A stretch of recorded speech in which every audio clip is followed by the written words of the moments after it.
Assalamualaikum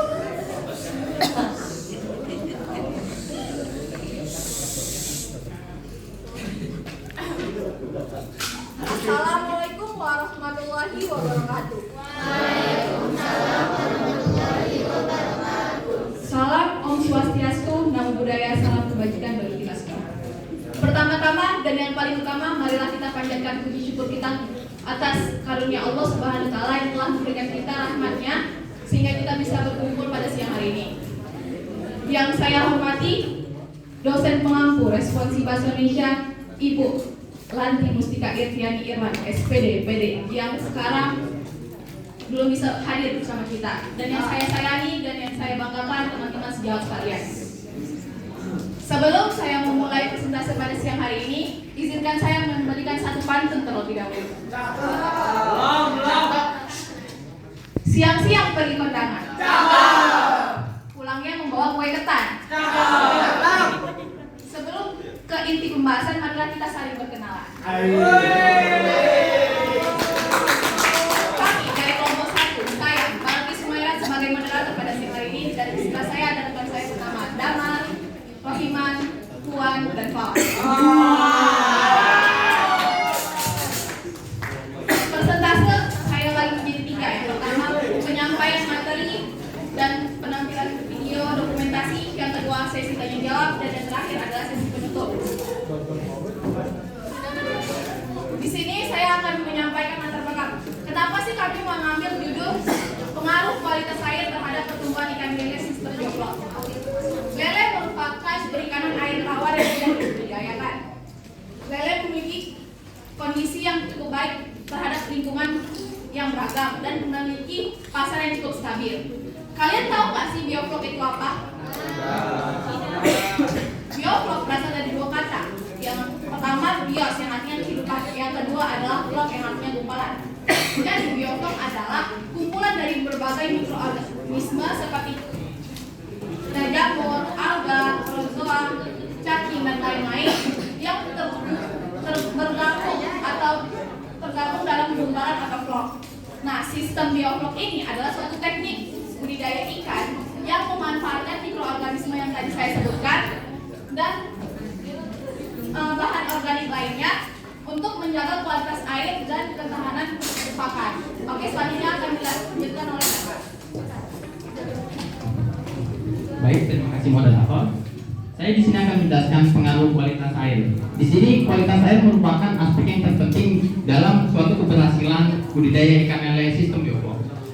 Dan di sini kita mengambil 3 aspek penting. Yang pertama ada aspek dari suhu, pH, dan juga warna kekeruhan air kolam bioflok. Yang pertama ada aspek suhu. Suhu yang baik terhadap sistem bioflok itu mencakup kisaran 25 derajat Celcius hingga 30 derajat Celcius.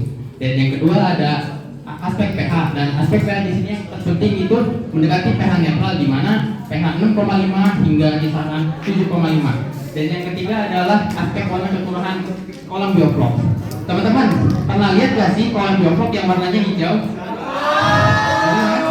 Nah, tahu gak sih apa bedanya sama kolam bioflok yang warnanya coklat? Nggak tahu kan? Nah, baik, di sini saya akan menjelaskan apa perbedaan kolam bioflok yang warna hijau dan yang warna coklat. Sebenarnya kolam bioflok itu aslinya warna coklat, teman-teman. Kenapa? Karena nitrat atau feses yang dihasilkan oleh ikan lele itu diubah dengan bakteri molase menjadi nitrit. Yang nitrit ini bisa kita sebut dengan gumpalan atau flok. Dan nitrit-nitrit inilah yang akan beredar di kolam bioflok sehingga airnya itu berwarna coklat. Dan untuk kolam warna hijau itu bukanlah kolam bioflok, melainkan hanyalah kolam terpal biasa yang ditumbuhi oleh tanaman alga di sekitarnya. Baik, setelahnya saya akan melanjutkan kepada Rohiman. Baik, terima kasih Kang Damar. Selanjutnya saya akan menerangkan tentang pertumbuhan ikan lele pada sistem bioflok. Sistem bioflok adalah salah satu hasil budidaya ikan lele yang menawarkan berbagai keunggulan dalam mendukung pertumbuhan ikan secara optimal. Sistem ini sangat menekankan peran mikroorganisme, terutama bakteri seperti Bacillus sp yang bantu mengolah limbah organik sisa pakan maupun sisa spesies ikan menjadi biomasa yang nanti akan dikonversi menjadi pakan ikan tersebut. Sistem ini juga mampu menurunkan tingkat mortalitas ikan karena lebih mudah terkontrol lingkungan kolamnya. Selain itu, sistem ini juga mampu meningkatkan pertumbuhan ikan karena pH-nya lebih stabil dan karena itu ikan bisa tumbuh tanpa stres. Terima kasih. Selanjutnya akan dilanjutkan oleh Puan. Baik, di sini saya akan menjelaskan mengenai metode penelitian. Kami menggunakan dua jenis metode penelitian, yaitu secara kuantitatif dan kualitatif. Data kuantitatif merupakan data yang merupakan isi numerik yang dapat dihitung atau diukur seperti pertanyaan yang kami buat dalam kuesioner. Sedangkan data kualitatif merupakan data yang berisikan informasi deskriptif seperti wawancara. Lalu subjek pada penelitian kami yaitu terdiri dari dosen BDP, responden dari kuesioner yang kami buat, dan pemilik kolam yang menjaga atau mengawal kolamnya. Nah, selanjutnya kami menggunakan beberapa metode untuk pengumpulan data. Yang pertama secara observasi. Observasi merupakan teknik pengumpulan data dengan cara mengamati objek secara langsung.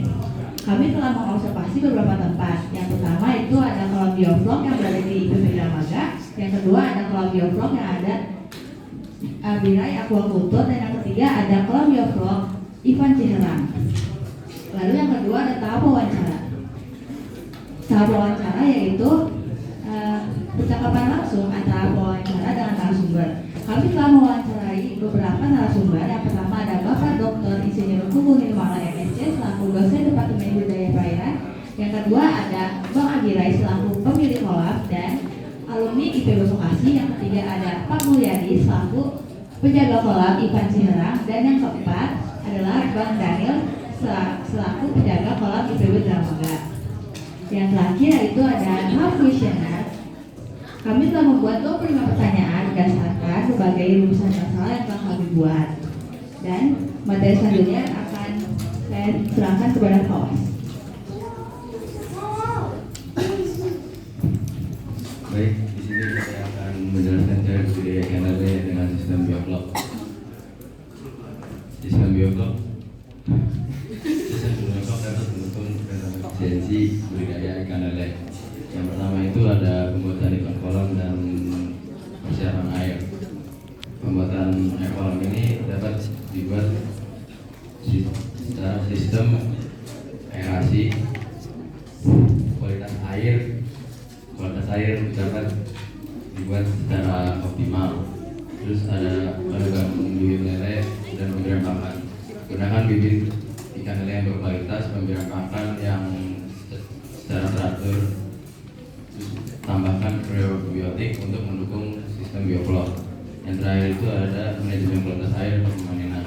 Pantau kualitas air secara rutin dan panen ikan setelah ikan mencapai ukuran yang optimal.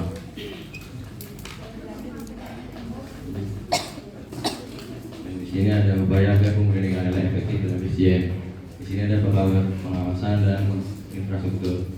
Lakukan pengawasan secara berkala. Terus juga peningkatan kapasitas SDM, dan yang terakhir itu kolaborasi penelitian dengan teknologi. Lakukan teknologi agar mendukung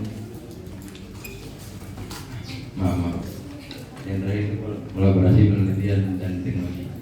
Oke, cukup. Kesimpulannya, sistem bioflok ini kualitas air yang baik ini bukanlah aspek satu-satunya dalam keberhasilan budidaya ikan lele pada sistem bioflok, tetapi juga diperlukan pengecekan rutin secara berskala seperti yang sudah dijelaskan oleh Pak tadi, dengan salah satunya aspek mengganti air secara berkala hingga pemberian pakan alami. Kenapa? Walaupun bioflok sudah mencakup pakan alami dari nitrat yang diberikan diolah oleh bakteri molase menjadi vlog-vlog yang akan dimakan oleh ikan lele tersebut, namun ikan lele ini memiliki makanan yang tergolong banyak sehingga diperlukannya juga pakan alami, yang dimana pakan alami ini biasanya tuh 3 kali sehari atau seperti kita makan biasa Dan apabila terjadi hujan itu sebaiknya tidak diberikan makan alami karena ikan lele ini tidak akan makan apabila hujan di luar. Oke, selanjutnya saya akan kembalikan kepada moderator. Baik, di sini saya akan menampilkan video dokumentasi. Foto video.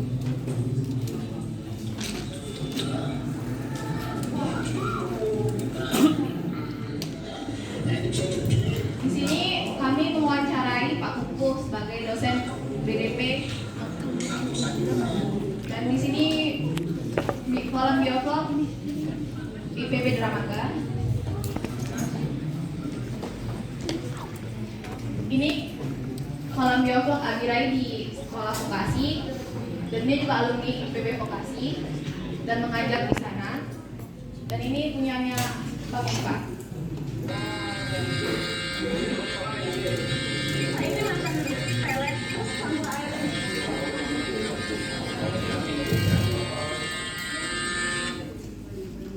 Oke, sekian dari presentasi kami. Kita lanjut pada sesi yang kedua, yaitu sesi tanya jawab.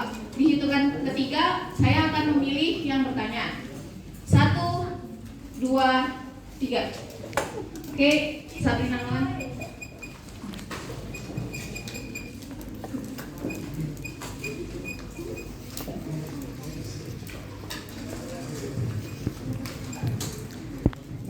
Baik, sebelumnya perkenalkan, nama saya Sabrina Rahmat dari kelompok 5. Saya ingin bertanya, apa manfaat utama dari sistem biovlog dalam budidaya ikan lele dibandingkan dengan metode konvensional? Terima kasih. Thank you, Sabrina. Akan dijawab oleh Dama. Oke, pertanyaan yang cukup baik dari Sabrina. Apa keunggulan sistem biovlog daripada sistem-sistem yang lainnya? Sistem biovlog ini terdapat keunggulan pada pakan alaminya, walaupun tidak diberikan makan, sebenarnya si ikan lele ini masih dapat bertahan hidup karena si bakteri molase ini akan terus dia mengubah feses dari si ikan lele ini menjadi pakan alami atau yang disebut gumpalan-gumpalan atau vlog, dan disitulah keunggulan yang akan diberikan oleh pada sistem biovlog kali ini. Apakah sudah terjawab, Sabrina? Oke, sepertinya masih ada banyak waktu. Pertanyaan kedua boleh 1, 2, 3. Oke, Wafid, apa pertanyaannya? Itu saja boleh. Apa tantangan terbesar dalam mempertahankan kualitas air pada sistem biovlog? Baik, terima kasih Wafid atas pertanyaannya. Di sini saya akan menjawab pertanyaan tersebut. Nah, tantangan terbesarnya ada dua. Yang pertama, terhadap sirkulasi air. Aerasi terhadap kolam biovlog itu harus terus hidup atau bersirkulasi agar ikannya tidak mati dan biovlognya tidak memendam. Yang kedua adalah SDM-nya. SDM-nya harus terampil terhadap pembudidayaannya. Apakah jawabannya sudah diterima? Oke. Terima kasih Wafik atas pertanyaannya dan Sabrina. Mari, kita sampailah pada sesi yang ketiga, yaitu penutup. Silakan berdiri semuanya. Sekian dari presentasi kelompok kami. Jika ada kesalahan, mohon dibicarakan baik-baik, bukan pergi mencari yang lebih baik. Kami kelompok 1 pamit undur diri. Wassalamualaikum warahmatullahi wabarakatuh.